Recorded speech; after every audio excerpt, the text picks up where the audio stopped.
My name is Lorraine Caldwell, and I was 64 years old when the final crack in my relationship with my sister became too big to ignore. It's strange how you can live an entire lifetime thinking you understand someone, only to discover that the real story, the truth of who they are and who you are in their eyes, has been hiding between the lines all along. I grew up with one sibling, my older sister, Marjorie, 2 years my senior and endlessly proud of the fact. She had always carried herself as if being born before me bestowed some kind of permanent authority over my life. She was vivacious, charming, effortlessly social, and the type of person who believed good things would simply fall into her lap because she deserved them. In many ways, she was the center of gravity in every room. People were drawn to her spark. I was her opposite. Quiet. Steady. Intentional. I found comfort in routines, spreadsheets, and small acts of discipline. While Marjorie chased experiences, I chased stability. While she drifted from job to job, I anchored myself in one career and worked my way up slowly, one unglamorous year at a time. My pursuit of financial security became her favorite joke. "Oh, look at Lorraine," she'd laugh at holidays, swirling her wine like a queen. "Saving again. Planning again. Doesn't know how to live." People laughed along with her, thinking it was harmless sisterly teasing. They never saw how her words burrowed into me, turning something as simple as careful planning into a flaw I had to defend. I never retaliated. I never corrected her. I believed love meant patience, and patience meant staying quiet. But quiet things grow heavy over time. When my husband, Daniel, passed away, I kept my grief tucked inside the same way I kept money tucked away, carefully, quietly, without demanding attention. I faced the bills alone. The house repairs alone. The saving strategies alone. Through it all, Marjorie never offered help. She did offer commentary, though. "Well, at least you prepared," she said once, as if my careful saving had been a burden she carried. As the years went on, our relationship settled into a strange imbalance. She lived on whims and borrowed blessings. I lived on the structure of what I'd earned. And somehow, she always seemed to resent me for the consequences of her choices. Still, I never imagined how far the tension would stretch. Not until last spring, when Marjorie called in a panic. Her landlord was selling the property she lived in, and she had 60 days to move. I tried to help her search for rentals, but she was overwhelmed and irritable. She dismissed every suggestion, criticizing prices, locations, and even my tone. "You wouldn't understand," she snapped. "You've always had money to fall back on. You've always had it easier." That sentence lingered with me long after the call ended. Because it wasn't true. None of it had ever been true. And yet she believed it so fully that it became the filter through which she interpreted every moment of our lives. 2 weeks later, she finally found a rental she could afford, barely. A small 2-bedroom house on Evergreen Street. She sounded relieved for the first time in months. She signed the lease. Moved her things. Settled in. And for a brief moment, I thought maybe the storm had passed. Until the day she received a piece of mail. A letter addressed not to her, but to me. I woke to my phone buzzing angrily on the nightstand. I answered half asleep, expecting a telemarketer or an early-rising coworker. Instead, I heard my sister's voice, sharper than I'd ever heard it. "Lorraine," she snapped, "why is your name on my house?" I sat up straight. "What are you talking about?" "Oh, don't play stupid with me." Her voice cracked with fury. "A letter came today. From the county assessor's office. Addressed to you." A hollow feeling opened in my stomach. "Marjorie," I began, "I think there's been a—" "No," she interrupted, breath shaking. "Don't you dare try to soften this. The tax notice says your name. Your full name. On my address." She sounded betrayed. Wounded. Like I had plotted an elaborate deception. But what she didn't know, what she couldn't have known, was that months earlier, long before she started looking for rentals, I had purchased that very house. Not out of greed. Not out of spite. Not even out of ambition. I bought it because I needed a safe investment after Daniel passed. Something stable, something that would protect me in my later years. And yes, some hidden part of me bought it because I worried about her. About her instability. Her drifting. Her repeated financial cliffs. But I never imagined she'd end up renting it. Marjorie, I said softly, I didn't know you were applying to that house. I had no idea you'd end up living there. Silence poured through the phone, thick and incredulous. Then she exploded.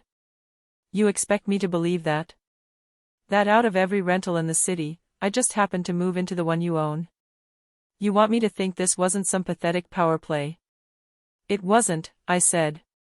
It was coincidence. She scoffed loudly. Please. You always thought you were smarter. You always judged my choices. You just couldn't resist owning the roof over my head. Her voice trembled on the last word. Behind the fury, I heard shame. Fear. Pride collapsing under the weight of reality. I'm not your enemy, I whispered. She didn't hear me, or didn't want to. Don't contact me again, she said. Not until you explain every last part of this. To my face. And then she ended the call. I sat there in the darkness, staring at my reflection in the window. The moonlight blurred my features, softening the lines of age, exhaustion, and hurt. She had misunderstood me her entire life. But this time, the misunderstanding carried teeth. And I knew, if I didn't handle this with absolute precision, our relationship might never recover. Before I confronted Marjorie, I needed to examine what truly lived between us, not the superficial disagreements, not the jokes, but the foundation beneath everything. Because our conflict didn't begin with the house. It began decades earlier. Growing up, Marjorie was the free spirit. The child our parents indulged because her spark lit up the room. She danced barefoot in the backyard. She painted her bedroom walls with flowers. She had a new dream every season, actress, singer, fashion designer, and our parents encouraged every one of them. Meanwhile, I was the practical child. The one who did the dishes without being asked. The one who kept track of bills. The one who saved half my allowance while she spent hers on glitter glue and costume jewelry. I loved her. I admired her. But I always felt fundamentally different. When adulthood came, our roles solidified. She fell into whirlwind romances, impulsive jobs, and charming chaos. She traveled on a whim. She chased dreams that didn't pay rent. She collected experiences like seashells, displaying them proudly while quietly sinking into debt. And me? I simply worked. Every day, without complaint, without drama. I wasn't lucky. I wasn't privileged. I was disciplined. And that discipline became a wound for her, a mirror reflecting the consequences of her choices. The truth is, some people resent what they cannot maintain. And Marjorie resented my stability because it highlighted her instability. Still, I helped her. More times than I can count. When she couldn't pay rent after her divorce, I covered it. When she couldn't afford car repairs, I paid them. When her electricity got cut off one winter, I had it restored secretly so she wouldn't feel embarrassed. She thanked me each time, but the gratitude was shallow, brittle. As if accepting help was a blow to her pride. As if my support somehow proved her narrative that I was always one step ahead. Meanwhile, she mocked my saving habits with good-natured cruelty. You need to relax, Lorraine, she'd say at family dinners. Money won't keep you warm at night. But the truth was, money had kept me warm. It kept the lights on when Daniel got sick. It kept our home after his passing. It provided a safety net she didn't have because she never built one. So when I purchased the Evergreen Street property as an investment, I didn't see it as symbolic. I saw it as strategic. But deep inside, I think I did it with her in mind. Because some part of me believed she would eventually need help again.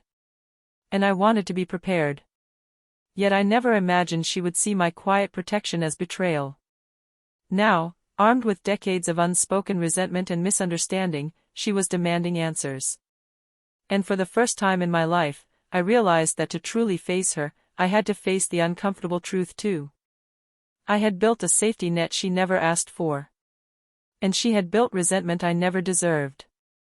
Before meeting her, I needed the full picture, not emotionally, but financially. If we were going to have a conversation rooted in truth, I needed every detail. So I began with the rental documents. I printed the lease Marjorie had signed. The agreement between me and the property management company. The email chain specifying the rent range I approved. And the finalized tenant payment records. Halfway through reviewing the paperwork, I discovered something that made my stomach go still. Marjorie was paying $300 more than the amount I had approved. I stared at the numbers, recalculated them, reread the emails. No mistake. They had taken my upper range and inflated it. Not illegally, but unethically. The company assumed tenants wouldn't fight, owners wouldn't notice, and the margin would quietly pad their commission. But this wasn't just about business. This involved my sister. So I called the property manager, a woman named Mallory, with a rehearsed calm. "Hi, this is owner Lorraine Caldwell. I need clarity on the rent amount for 12 Evergreen Street." A pause. "Oh, yes, Miss Caldwell," she said, a brightness in her voice. "Lovely property. What can I help with?" I pressed. "The tenant is paying more than the rate I approved." Her tone shifted. "There may have been a standard market adjustment." "No," I said firmly. "There was no adjustment in the contract." Another pause, longer, thicker. Then she said the sentence that changed everything. "Well, she was a risky tenant. Her credit wasn't strong. So we maximized profit where we could." My jaw tightened. "So you penalized her because of her situation?" "Owners do it all the time," she chirped. "We assumed you wanted the highest return possible. With how you emphasized savings in your emails." I closed my eyes. Savings. The very word my sister resented. Mallory wasn't done.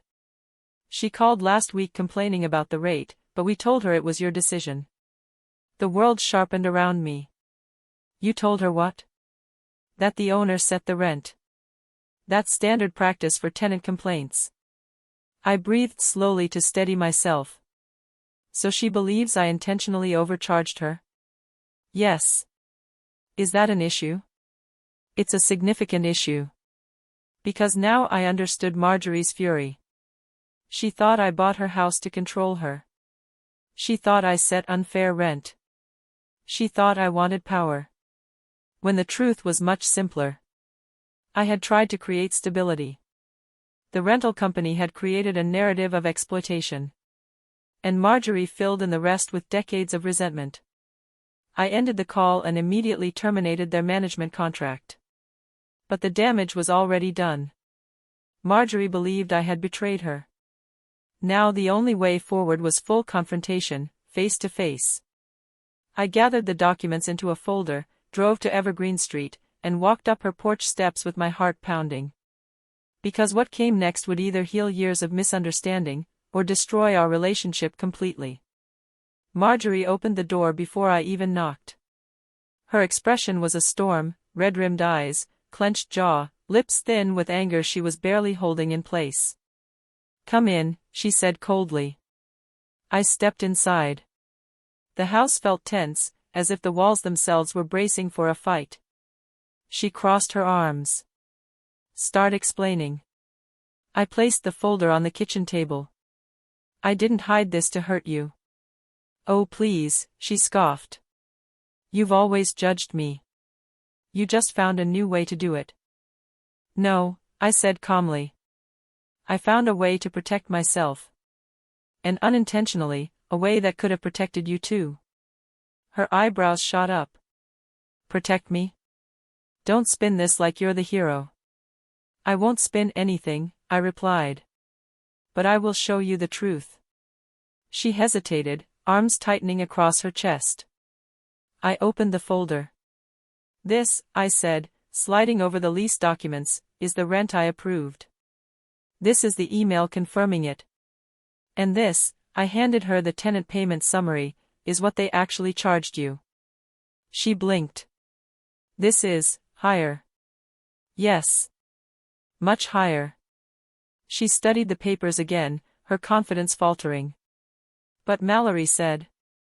She lied, I said. Her eyes snapped up. Why? Because the rental company assumed I wanted maximum profit. They saw my emphasis on budgeting and savings and made incorrect assumptions. I pointed to the final document. And they told you the rent amount was my choice. Something shifted in her face, still angry, but the certainty was cracking. So you didn't do this to me, she whispered. I didn't even know you were the tenant until today. She swallowed. You expect me to believe that? I held her gaze steadily. Yes. Because it's the truth. And because the real question here isn't whether I deceived you, it's why you believed I would. She froze. For the first time, she didn't look angry. She looked wounded. You've always thought I judged you, I said softly. But I never have. I only ever worried. Her voice trembled. You bought the house because you thought I'd need it someday. I nodded. Yes. Partly. And partly because I needed a stable investment. I never meant for our lives to collide this way. She sank slowly into a chair. For a moment, neither of us spoke. Then she whispered, I didn't realize how much of my resentment was my own. I sat across from her. We both made assumptions. But now we can rebuild honestly. Her voice broke. I'm behind on rent. I didn't want you to know. I didn't want you to think less of me. I don't, I said gently. She covered her face, crying quietly. The truth had finally surfaced, messy, painful, but honest. Now came the moment that would determine everything. Let me help you, I said. Not by controlling you. Not by rescuing you. Just by supporting you fairly. She lowered her hands, eyes shining with something I hadn't seen in years. Maybe I need that, she said. Helping someone is easy when they ask for it. Helping someone who has spent their whole life resenting your stability is an entirely different challenge. So before I made any commitments, I needed to set boundaries, clear, firm, and respectful. For both of us. Marjorie, I began, we need to talk about what support actually means. Not fantasies. Not assumptions. The truth. She wiped her eyes. Okay. I placed 2 documents in front of her. Option 1, I become your direct landlord, not the company. We rewrite the lease at a fair rate, you pay what I originally approved. No more. No less. She nodded slowly. Option 2, I continued, you stay here temporarily at a reduced rate until you get back on your feet. A few months. Not a lifetime. And then you transition into the normal rent. Her brows furrowed. You do that for me? I would do that for my sister, I said. Not for a tenant. For family. She exhaled shakily. What's option 3? Option 3, I said carefully, is the hardest. You move out. We protect our relationship by giving each other space. She looked stricken. You'd really let me walk away? If staying here would fill you with resentment or shame, then walking away might be healthier. She stared at the table. For years, Marjorie had built her identity on being the more carefree sister, the one who lived while I counted pennies. But now, she was confronted with the reality that her choices had consequences. And that my choices, quiet, disciplined, unremarkable, had created a foundation she suddenly needed. Finally, she whispered, I want option 1. I want to do this right. I don't want handouts. I nodded. Then we'll move forward honestly. But there was still one thing we needed to face, one truth we had avoided for decades. Marjorie, I said softly, I need to know why you've always believed I judged you. She looked away. Because you never needed help. And I always did. It made me feel like I was failing. You weren't failing, I said. You were just living differently. She shook her head. No. I was careless. And you were responsible. I hated seeing your life work out because it reminded me mine wasn't. The honesty startled me. She had never spoken like this, not once in 64 years. And buying this house?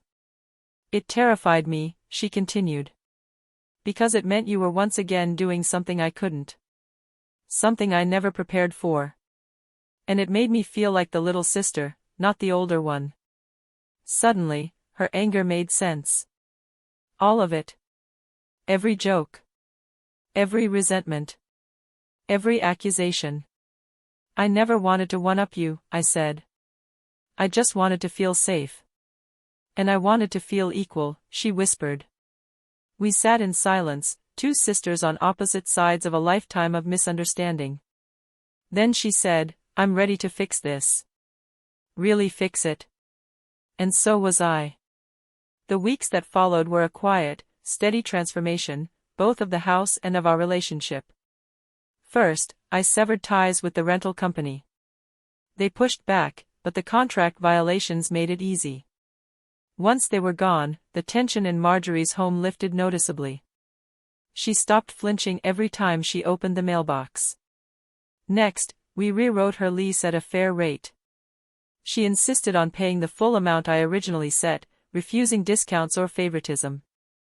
I admired her for that. It was her way of reclaiming dignity. But the biggest change wasn't financial. It was emotional. For the first time in our lives, we talked, really talked, about everything. About her failed marriages. About my grief after Daniel. About the childhood roles that had shaped us both without our consent. About the jealousy she carried like a hidden bruise. About the loneliness I had masked with work. Marjorie began budgeting for the first time in her life. She showed me her spreadsheet proudly, like a child bringing home a perfect test score. I'm learning, she'd say, laughing nervously. I know, I'd reply. And I'm proud of you. She took part-time work at a community center. She started painting again, a hobby she had abandoned decades ago. And slowly, joy returned to her life in ways that had nothing to do with money. One evening, she invited me to her house for dinner. It was the first time she had cooked for me in years. As we sat at her small kitchen table, she looked around the room thoughtfully. You know, she said, I used to feel ashamed living here. Because I thought it meant you were rescuing me again. She paused. But now, it feels like home. It is your home, I said. I'm just the one who signs the paperwork. She smiled, but then her expression softened. You know what the real consequence of all this is? What? I finally see you clearly. I frowned. What do you mean? I always told myself you were obsessed with money, she said. But really, you were obsessed with stability. And I mocked you for it because I didn't know how to create it for myself. Her honesty stunned me. And the truth, she finished softly. You didn't buy this house to control me. You bought it because you're the kind of person who builds safety where others build chaos. I felt something warm settle in my chest, a kind of healing I hadn't expected. But the consequences weren't just emotional. They were practical too. Because one day, as Marjorie and I stood outside tending the small backyard garden, she said something that changed everything. Lorraine. I want to buy this house from you someday. I stared at her, surprised. Really? Yes. Not now. Not soon. But eventually. She smiled gently. I want to prove to myself that I can build something too. That I can own something I worked for. The words brought tears to my eyes. Because after a lifetime of imbalance, resentment, and misunderstanding, my sister finally wanted to stand beside me, not behind me. Months later, I stood in the early morning sunlight on Marjorie's porch, sipping tea as she watered her flowers. The neighborhood was quiet, the air cool, the world slow and gentle. In that moment, the house didn't feel like an investment. It didn't feel like leverage. It didn't feel like a secret keeping us apart. It felt like a bridge. A bridge I hadn't even realized we needed. Marjorie turned to me and smiled. A real smile, open, unguarded, free of defensiveness. You know, she said, I used to think you chased money because you were afraid of life. She paused. But now I think you understood life better than I did. You prepared for storms instead of pretending the skies would stay clear. I laughed softly. And I used to think you were reckless. But now I think you were brave. You gave yourself permission to want things I was too cautious to want. She lowered the watering can. We weren't wrong, you know. Just incomplete. We stood in quiet reflection, two women who had lived parallel lives without realizing how much they needed each other. I thought about all the nights I stayed up organizing finances, believing I was alone. And all the nights she cried over impulsive decisions, believing she had no support. Our entire relationship had been shaped by misunderstanding. Now, finally, we had clarity. Lorraine, she said, her voice tender, thank you for not giving up on me. I never could, I said. You're my sister. She nodded. And I'm yours. The morning light caught her face, softening the years etched into it. I realized then that healing doesn't always come through apologies or grand gestures. Sometimes it comes through small truths spoken quietly over time. Before I left, she handed me a small envelope. What's this? I asked. A savings plan, she said proudly. My savings plan. I started it last month. Emotional warmth spread through my chest. She added, you inspired me. And I want to prove, to myself more than anyone, that I can build something too. I hugged her. Not a polite hug. A real one. As I drove home, I reflected on everything we had been through. The misunderstandings, the resentment, the arguments, the fear. And the healing that grew from truth. If there's a lesson in my story, it's this. People often judge what they don't understand. Pride can turn family into strangers. And silence can create battles no one ever intended to fight. But understanding, real, honest understanding, can rebuild what you thought was lost. Thank you for listening to my story. If it resonated with you, I'd love to hear your thoughts. Has family misunderstanding ever shaped your life in unexpected ways? I'm listening.